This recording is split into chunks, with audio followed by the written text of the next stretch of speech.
From the Dual City Studios in Texas, USA, this is the award-winning In-Wheel Time Car Talk Show. Just ahead, guess what the Hemmings sold car sold for?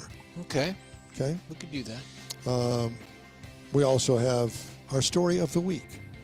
And later, Jeff has the cruise in and events calendars, and I'll bring you the stories making automotive news headlines this week. Howdy, along with Mike out of this world, Mars. We always need more Jeff Zekin. Master studio and transmitter engineer David Ainsley. He might even be on with us. We just can't see him. You never know. Well, you never know. You never know. Yeah, he played that trick He's on us this morning. background. Ooh, guess what I found? Ooh. What's that, David? Well, you can't see me, but I can hear you, and you can hear me. So there may be some ghosts. I can see you in your program. Well, Larry was messing with Larry this morning. Larry is the cat. Larry is the cat. The black cat. Yeah. He likes chasing stuff on the TV. I'd like to say good morning to Candace Sneed and Kathy Cole Thibodeau. They are in town for the Westbury High School I heard they're in class town. reunion. I read something in the paper. There's a big hoopla, and there was a lot of activity going on. And a lot of drunkenness last night. Cops coming, hell, all kinds of stuff. Yeah. FBI was involved. Oh, we only had one margarita. Not. Well, one pitcher is considered. There he is.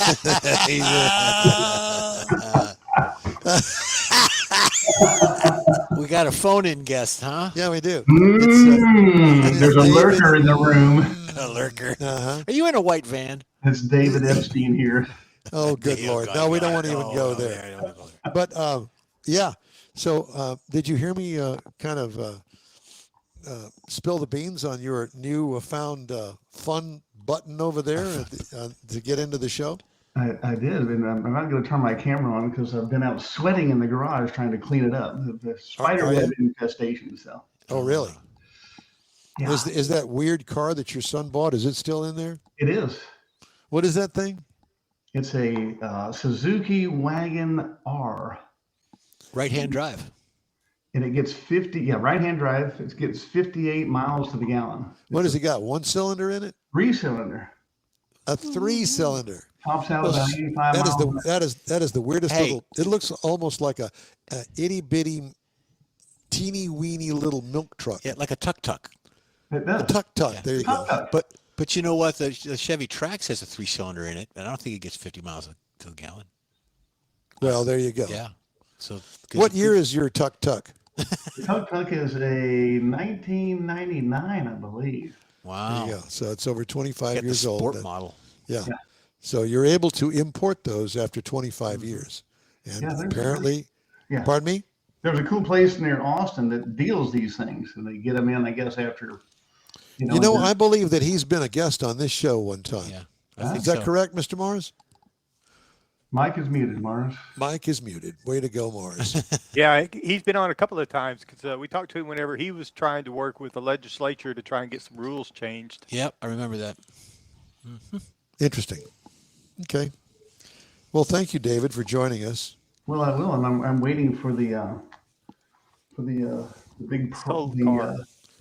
Okay. Sold Well, cars. He wants to buy a car.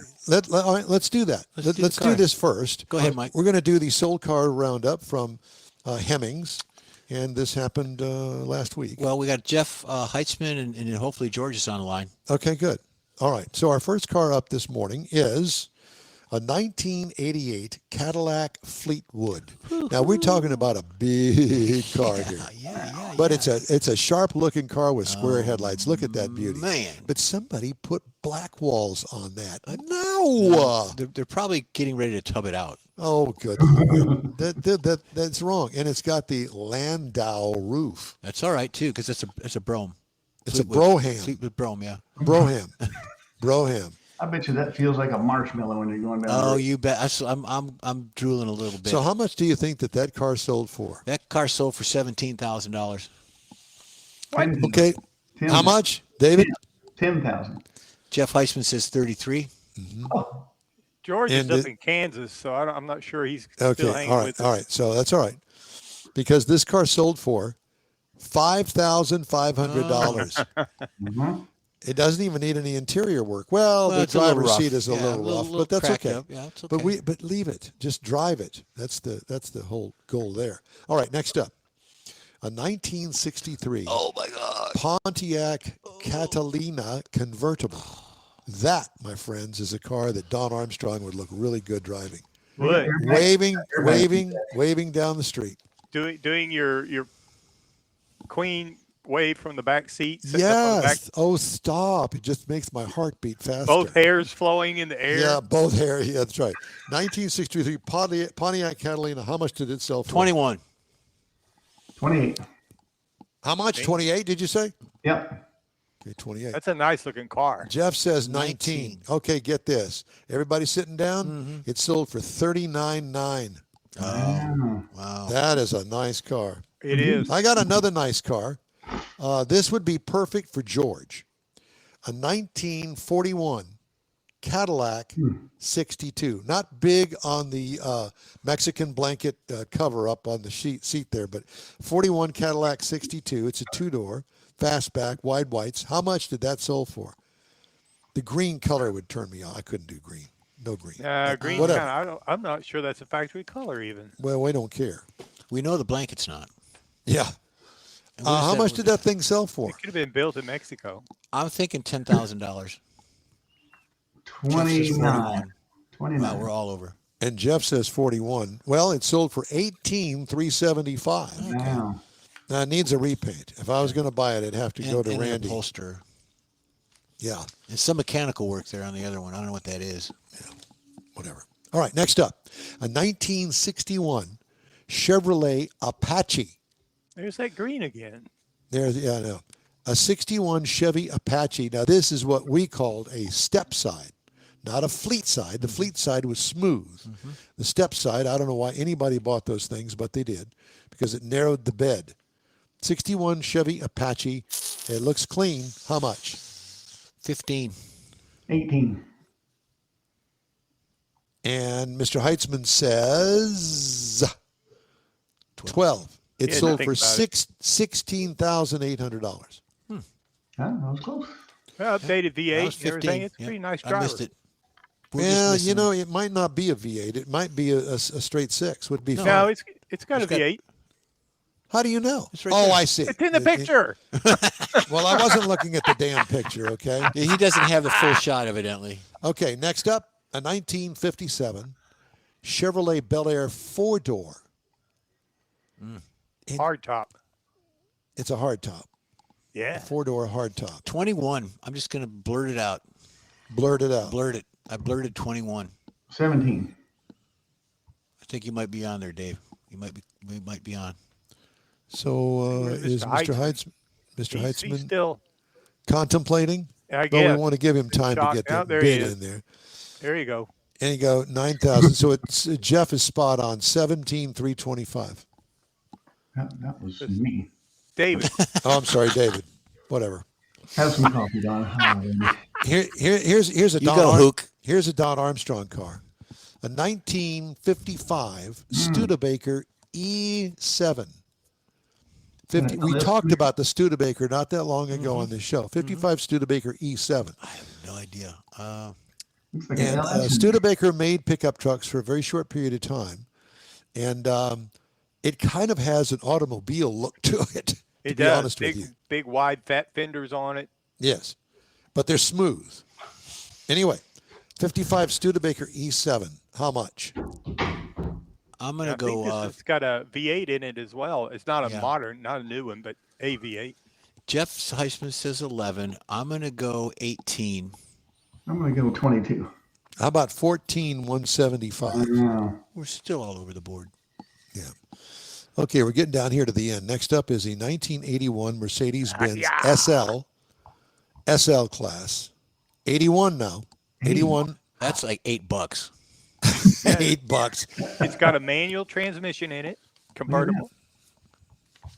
Pretty slick looking. Looks brand new. And what year again? This is an 81. $12,000. 10. Okay. Heitzman. Jeff says 25. It's 19,425. Heitzman, this could be your car. You'd look really good Yeah. pulling up to NASA in the front door Yeah. on that one. All right, next up, a 2007 GMC 1500. It looks extremely clean. It looks extremely stock. '07 GMC 1500 half-ton pickup truck, and this is the four-door version. I'm going to say $8,000. What? 21. You've been smoking something. No. Yeah. 20. I just don't. David says it doesn't 21. do anything for me. I just think of it as a very inexpensive work truck. Yeah, well, guess what? It's not. Okay. Well, Heitzman's still drooling over the red one, but here he is. 16. 16. It sold for $19,950. Mm. So it's probably got some relatively low Yeah, mileage. that for a Vortex pickup scares truck. me. Okay, well, whatever. What is So that is your sold car roundup for this week. Right. Thank you to Hemmings for that. Thank you to Automotive News for our news stories this morning. And thank you for being you. And don't go changing to try to please me. That's right. There's a song in that somewhere. Okay, next Somewhere. up, our story of the week. It's kind of long, but I think that you'll appreciate it. The Detroit Three and some other automakers that largely walked away from sedans during the stampede to SUVs and crossovers are thinking about staging a car comeback. Okay. Soaring vehicle prices and proposed fuel economy rules that would categorize crossovers as cars instead of light trucks are helping sedans look attractive again. General Motors plans to introduce a Buick sedan built on the same platform as the next generation Cadillac CT5 and Chevy Camaro. Okay. A source at GM told Automotive News. Stellantis, whose chief design guy says he's gotten tired of SUVs, is considering a new car that would cost less than $30,000. Ford Motor Company CEO Jim Farley answered never say never when asked whether the automaker would revive sedans as an affordability play. Infiniti plans to re-enter the sedan market in 2027 with a high-powered Q50S. And Mitsubishi, of all people, in November told dealers of a strategic shift in its product plan that could involve getting back into sedans. Sedans from Toyota and Honda were among the strongest performing vehicles in the U.S. during the first quarter of this year, while small crossovers lost share. No one expects cars to overtake utilities as the average U.S. consumer's vehicle of choice again in the foreseeable future. But as transaction prices across the industry continue to rise, analysts see a sizable market for sedans that's become underserved. Light trucks have dominated at U.S. dealerships since the mid-2010s. The crossover craze was fueled by relatively low gasoline prices and consumers' desire for more space and ride height than a traditional sedan could offer, according to Mark Wakefield, global automotive market lead at Alex Partners. Last year, utilities accounted for 58% of the new vehicle market, outselling sedans by about 3-1, according to S&P Global Mobility. Sedans dwindled from 42% of the market in 2000 to fewer than 1 out of every 5 vehicles sold in the U.S. today. Toyota sold 78,000 Camry sedans from January through March, up 11% from the first quarter of 25. Honda sold 37,000 Accords, up 22%, and sales of the Kia K5 rose 19% to 18,800. In the first quarter, since the late 2017 model year, that the Camry was Toyota's number one seller, topping the RAV4 crossover. The Camry, Accord, and K5 all have starting prices around $30,000, appealing to price-conscious consumers as the average U.S. transaction price for a new vehicle tops $50,000. So, with that being said, your thoughts on... Well, you said they're going to be building a car for under $30,000? Under 30 is the... Well, they're going to That's be the goal. building a lot under $30,000 Okay. because the average price now is at $50,000. Now, whether it's sedans or not, they're not really showing their hand, but they're saying we've got a lot of interest. Doesn't want SUVs, but in the back part of the story, the SUVs are the ones that are selling. My daughter that owns a Rogue is looking to buy another vehicle Okay. because the lease is up on this. And I told her, I said, you know what? I want you to do me a favor and at least consider looking at a sedan. She's got a little one, my grandson, who's 3 years old, that sits in the back seat anyway. What does he care? Does she need an SUV? SUVs are expensive. There's more to an SUV than a car. Could it cost more? So look at it at a sedan. Well, you also have to look at your driving style too. SUVs, you sit higher up in the vehicle. You have a better radius of view. Some of them are built specific for not necessarily the child, but they're constructed in a way that they're having more safety features. Well, in they're the more back. flexible. It's kind of Right. like in the old days with the Put station the seats wagon. down You or put the seats seats up, down, right? stuff like all of that. that. But see, that's your However, driving style. but you also have to remember the newer sedans. The back seats you could fold down, and And it opens up all the way to the right, trunk. and they've got the ski port, the little All arm, that all stuff. that stuff. But Yeah, they got I just Go ahead. went through a deal with my oldest granddaughter, or not the oldest one, but the one that's here. She's 21. She needed to buy a new car. Would not even consider a two-door. Had to be a sedan, and but it's a sporty looking sedan, and she's got some twin sisters that are 19. Same thing. They don't want two-door cars. They want four-door vehicles, but they want something that looks sporty. And they don't want an SUV because that's what mom and grandma drive. yeah, Well, That's like- it's too big, or you're right, but they don't want it for a variety of reasons. But they're all into sedans, so it may be just a generational thing where they're realizing a sedan's pretty good. well, they're making SUVs sleeker, slope in the back to make them look more like a sedan, but More they're car-like, actually yep. right, but they're considered SUV when you go to register them. They're an SUV. Well, I just think it's an interesting concept, and I read the story, and then I told my daughter, "Hey, check it out. May find something there that you like." And the affordability prices, yeah, there's that. What also made me think is that they're gonna have cars for under 30 grand. Where are they gonna buy them from? Ford? No, because it'll be recalled. Yeah, exactly. Buying from other manufacturers. Would you consider a sedan, Mars? Absolutely. I don't think I would go back to a two-door unless it was like a Corvette or something very specialized. But otherwise, I mean, they've got some of them that you can't even tell it's a four-door hardly. Right. Well, I will tell you, and I think that I may have mentioned this to you guys before, but I'm not getting any younger. I am really getting tired of shifting. I have a 6-speed manual transmission in the Corvette. It's getting harder and harder to sit down on the ground from a standing position, because that's basically what you do in the Corvette. And that's a good point too, because Kathy's Lexus, it's hard for me to bend down in the you got the door open and somebody push you in. And So I thought, what would I like? What would, and I'll tell you, don't laugh. You know what I'd consider? go for it. A Cadillac. Yeah. A Cadillac 4-door sedan, a newer one, Yeah. not brand new. Don't get me wrong. Get a nice pre-owned Like CT5 or something. CT. Do they make a 4 anymore? I don't I don't know, so. but whatever. Get something that's within 7-8 years old, something 35, 50,000 miles. I think I'd kind of like that. Yeah. Let me know. I can get you some V badges. I know you can get the V badges. I don't need that either. I know a guy. Yeah. Yeah, I know. It's funny because horsepower is important, but not like the Corvette. I don't need that. Yeah. You don't even have to have a V8. Just get a nice 6-cylinder in a Cadillac. Or a and 4-cylinder with a turbo. Yeah, on it. that's a And beautiful GM makes thing. a good one. I will say that. They also make Buicks, so there you go. But they don't make Yep, a sedan anymore in that. Yeah. Yeah. Mars, what are your thoughts? Well, I'm thinking that Bobby popped back in. Yeah. I saw that. And what does he have to say? No, I don't know. I haven't he clicked popped in in, on popped it. out. Well, why not? He went in and out. This is just neat. There he is. Bobby Sparkman, are you back with us again? No, you know what he did? He butt dialed us. That's exactly. I don't what know happened. if you guys can hear me. I can't hear you. Yes, we can hear can't hear us, you, though. Sabra. Yeah. Okay. We made it to 40 Dogs Garage. 40 Dogs I Garage. turn on around the and hot- show you a little bit of the stuff that they have here. Like I said, I can't hear you, but I hope you can hear and see. Yes, we can hear This and is a see. huge place, and these people are very kind to let us come here. How many dogs? 40 dogs. 40 dogs. 40 days and 40 night dogs. Yeah. Well, we can't see you. So No. we can't see your picture, but I will tell you that the hot rod tour is on its way. Tomorrow it wraps up. Yep. They take off from headed to Fredericksburg right now. Right. So 40 Dogs Garage.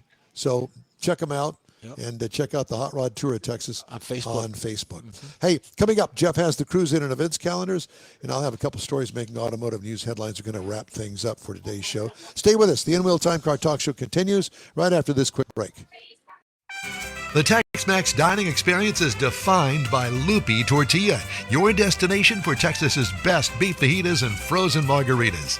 Since 1983, Lupi Tortilla has served authentic and time-tested recipes made with the freshest ingredients. Atmosphere is part of the award-winning experience at Lupi Tortilla, all developed in a little house near Highway 6 and I-10 in Houston. Visit any of the Lupi Tortillas and you'll see the same attention to detail in each and every location. Start your Lupi experience with queso flammeado and guacamole, along with a classic frozen margarita. Dine on famous Lupi beef and chicken fajitas or pepper shrimp brochette, or a fish or vegetarian entree, and finish with a scrumptious flan for dessert. Find Lupi Tortilla in Houston, College Station, Beaumont, Austin, San Antonio, and Dallas-Fort Worth. There's a Texas location near you. The recipes are authentic and time-tested. The ingredients always fresh.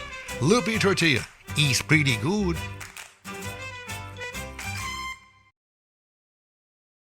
The In-Wheel Time Car Talk Show thanks you for 15 wonderful years. Yep, our first show aired May 7th, 2011 on a local radio station. Then it was a move to the digital world and social media, and you followed. Thank you.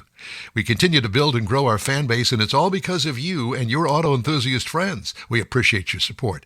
It's always great to see you at our remote broadcast, too, and we hope you'll continue to stop by and say hello. It's been a great ride, and we hope to bring you more fun and adventure right here on the In-Wheel Time Car Talk Show. Did want to mention that we'd love to, Mr. Mars. Could you mute Sabra, please, or whoever that is? Is that David or somebody else is on their line with us? Thank you. Sounds like hot rod too.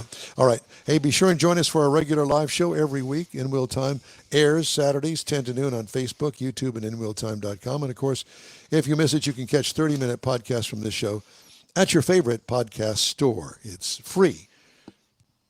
Mm-hmm. Free, a four-letter word. Yeah. Free is good. Free is good. So you're not getting your money back. Put it that way. No, you're not. No. All right, time now for the Cruise In and events calendars, Jeffrey. Okay, here we go. So this is for next weekend, May 2nd from 9 a.m. to 11 a.m. At Frida's Cafe. It's the Crossroad Cruisers Car Club, Cars, and Coffee. It's hosted by the Cruisers. It's a Tex-Mex restaurant. The event takes place the first Saturday of every month from 9 a.m. To 11 a.m. and it's in Victoria, Texas, 8901 Navarro Street. Everything is on Navarro Street. There is a big old street. Yeah. Then you got Gears and Ground. It's May 2nd also. It's a 13150 Brenton Ridge Street in Houston. It's a gathering is promised to be good stuff for classic cars, sports cars, exotic race cars, imports, so on and so on. Gears and Grounds. Gears and Grounds, yeah. Coffee grounds and grinding the gears. So for more information, you can go to speedadvocates.com. And then you got one by George. I think George is going to be at this one. Temple Malts and Motors monthly cruise in at Bold. And that's Bold Republic Brewing Company in Temple, Texas at 7060 Stone Hollow Drive. You know, it goes from 11 to 2. I don't see George as a big drinker. No, but he can go out there and enjoy the cars. The event occurs the first Saturday, like we said. Winter hours are different, but we're not in the winter. It's summertime. Look out the window. Including cars, trucks, and motorcycles. Enjoy craft brews, food, music, and good company. And then here's one that I kind of feel left out. Ford versus Chevy. This is in May 3rd, so it's next Saturday. The event's open to both cars and trucks. Registration of $25 per vehicle. It's at 13150 Brenton Ridge Street in Houston. Again. Trophies will be awarded for the top 10 Fords, top 10 Chevy vehicles selected by Northside Mustang and Katy Cruisers. Where is it? It is at Brenton Street in Houston. Okay. I feel left out because there's no Buick in the title, so that's okay, or Cadillac. And then you got one, Mike. This one's for you, buddy. Mauriceville Cruise-Ins, May 3rd. It's in Orange, Texas at 11261 Texas 12. How far is Orange from you, Mike? About 15 miles. This event occurs first Sunday of the month. Participants are encouraged to bring their classic cars, hot rods, rat rods, resto mod, muscle cars, or custom cruisers. It's misspelled. Which one? Orange. It's Orange. Okay. Orange, Texas. That's right. It's a typo. It's Orange, Texas. So go out there. You know, there's plenty around. You know who's from Orange? The guy on the radio thing. No, Sheila May. Sheila May's from Orange? I didn't know that. Yeah. She's from Orange Field, I thought. I don't know about Orange Fields. Fields. Strawberry Fields. Well, that's next door to Orange Fields. Okay. But there's a lot going on. All you got to do is you could Google anything about car cruises or whatever the case, and they'll pop up. There's plenty to do out there every weekend, even on Thursday, Fridays, and stuff like that. So Absolutely. Dealership service departments are losing customers to quick lube shops. And pricing strategy is largely to blame, according to new data from global research and consulting from Ducker Carlisle. What's your name? Ducker? Hi, I'm Ducker. I'm Ducker Don. Quick lubes are what everybody should be worried about, according to Nate Chinenko, a principal and leader of global benchmarking. I think all these titles. Dealerships made less money in 2025 than in 2024, and quick lubes made more. Driving factor sending more customers to quick lube shops is price, he said. Independent repair facilities, quick lube shops, and tire chains, not the chains that you put on the tire, right, but yeah, people that sell franchise, tires, all gained market share from January of 25 to January 26, primarily at the expense of dealerships, according to Ducker Carlisle. Data doesn't distinguish between types of jobs and quick lube shops are doing. Regardless of the data shows quick lube shops are getting a higher percentage of service dollars than they were in the past, while dealerships are getting less. Only way quick lube shops can grow is to take market share from someone else, since the average driver gets 2 oil changes a year. And given growing number of electric vehicles, it's particularly striking that quick lubes are getting more business. Quick lube shops' growing share of oil changes should alarm dealerships because a high percentage of new vehicles have maintenance paid for by the manufacturer for some period of time. Almost every vehicle 0 to 2 years of age has free maintenance paid for by the OEM. Even when a dealership is giving away free maintenance for 2 years, you still seem to be having a hard time retaining those companies, according to that person. So keep that in mind. Yes. Time also. Ford was notorious for this. Actually, Ford started the quick Remember lane. the fast quick lane.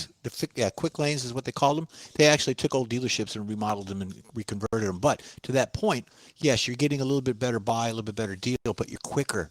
It's called quick lane. You're in and out, so you get more volume of the people coming in. You may have a lesser hourly rate, not the $1,100 like Bugatti, but the standard rate is a little less, and they don't make a lot on oil changes. They make very, very little on oil changes. So there you go. Thank you. All right, time now for a quick break. We're going to wrap things up. Mr. Mars, we'll be back right after this. Your car is a direct reflection of you, so don't be satisfied with color fade or a dingy, dull appearance. Get rid of those terrible automated car wash scratches. Gulf Coast Auto Shield is your Save the Paint company. John Gray and his team of detailing experts can help your car's finish without a full repaint. Searching for real experts in window tint or windshield protection? Gulf Coast Auto Shield. Dash cams, radar detectors, Gulf Coast Auto Shield. Got a new car? Get it protected as soon as you take delivery. If you don't know which of the multitude of protection products to go with, John Gray will give you an honest opinion and won't sell you something you don't need. John will help you understand the many options and pricing right on the spot. He's your guy to have your ride looking its best and protected too. See the state-of-the-art shop yourself. Free tours anytime. Gulf Coast Auto Shield is easy to get to, located just south of the Southwest Freeway on the Sam Houston Parkway. Gulf Coast Auto Shield, full-service luxury car care today and online at gcautoshield.com. Gift giving should be meaningful, and we have an idea. A hand-painted custom illustration of your car from one of the nation's leading artists. Now you can get one or a car show poster customized for you, a friend, or a loved one. Bill Sites will be happy to guide you through the process. No matter what the day, birthday, anniversary, or any day, an Autographics custom illustration adds an extra touch of class to any home. Call Bill today, 832-922-0963. That's 832-922-0963. Car Talk Show. Be sure and check us out online at inwheeltime.com. We're always looking for new, informative, and great automotive things to bring to our global audience. So if you have an idea, an event, a road trip, or a tall tale you'd like to have us feature, let us know. Our email address is info@inwheeltime.com. When you're searching for award-winning Car Talk, you can find the In Wheel Time Car Talk Show 24/7 on the In Wheel Time app and website. Grab a podcast from your favorite podcast store. We video stream our live show every Saturday, 10 to noon on Facebook, YouTube, and InWheelTime.com. The In Wheel Time video coordinator is We Need More Jeff Zekin. For booking agent and video editor Mike Out of This World Mars and chief engineer David Ainsley, I'm Don Armstrong. Thanks for our weekly show contributors, Jeff Heitzman and George Skelton. We hope you'll see us again next week from our Dual City studios, 10 to noon Central Time. Have a great week and a safe weekend. So long for now. That's it for this podcast episode of the In Wheel Time Car Show. I'm Don Armstrong, inviting you to join us for our live show every Saturday morning on Facebook, YouTube, Twitch, and our InWheelTime.com website. Podcasts are available on Apple Podcasts, Spotify, Stitcher, iHeart Podcast, Podcast Addict, TuneIn, Pandora, and Amazon Music. Keep listening, and we'll see you soon.